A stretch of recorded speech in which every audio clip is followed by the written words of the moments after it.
Tamatha Paul. Tēnā koe, Mr. Speaker. I will try my best to keep it mellow because we have had a very big week on housing this week, so we'll keep it mellow. So I'm taking this call to speak on the past and the future of housing in Aotearoa in regards to the long-term briefings.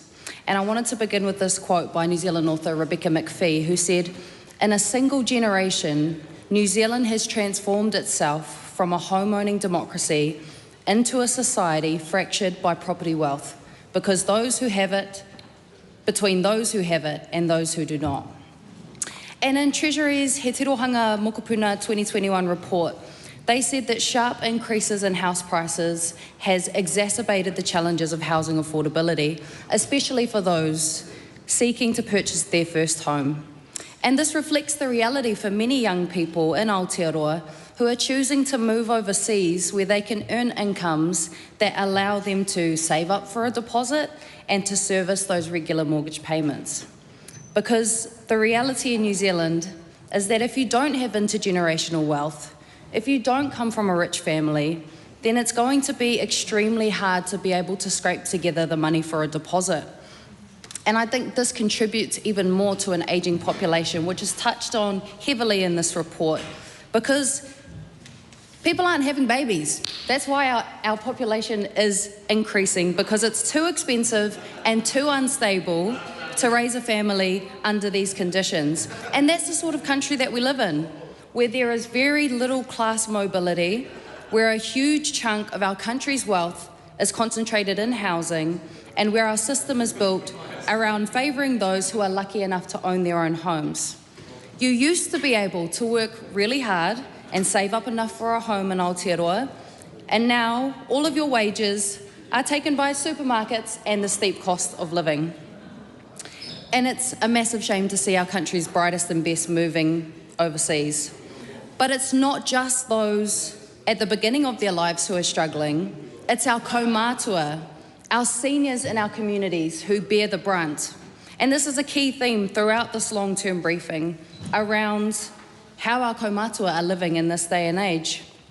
Imagine spending your whole life contributing to the country that you live in, hoping to retire and be able to chill out, but your pension is calculated on the assumption that you own your home. So you're living in poverty because your pension doesn't even cover your rent and it doesn't keep up with the rising cost of living. And I had a message from a family supporting their grandfather that really encapsulates the reality behind this briefing. And it says, "My elderly grandfather lived under other people's homes or in tiny beds on the north shore of Tamaki. He was in his 80s. He paid way too much for these dark little places. He was kicked out each year for 3 years in a row from 3 places. It was such an ordeal moving him.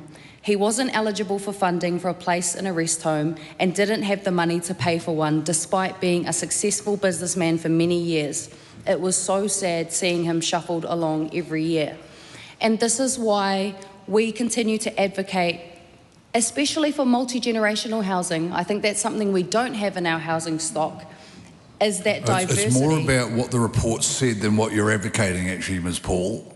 Yep, so one of the key themes in this report is increasing the diversity, functionality and accessibility of our housing stock and allowing for planning rules that allow for larger houses that are accessible and that are universally designed so that babies and kaumātua can live in the same house is an essential part of that.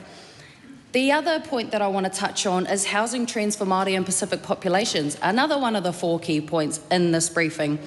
And in particular, there is a really great resource called Homeless and Landless in 2 Generations, Averting the Māori Housing Disaster. And that report by academics completely backs up what this briefing says about declining home ownership rates and increasing renting within Māori populations. I want to use the last bit of my time to talk about the accessibility of our housing stock. Considering the amount of people who live with a disability in our society, our housing stock does not reflect the needs of our community, and we can improve that by having higher standards for our public housing, our council housing, to meet universal design standards, and that is going to go a long way to addressing stable homes for seniors and people with disabilities. Kia ora.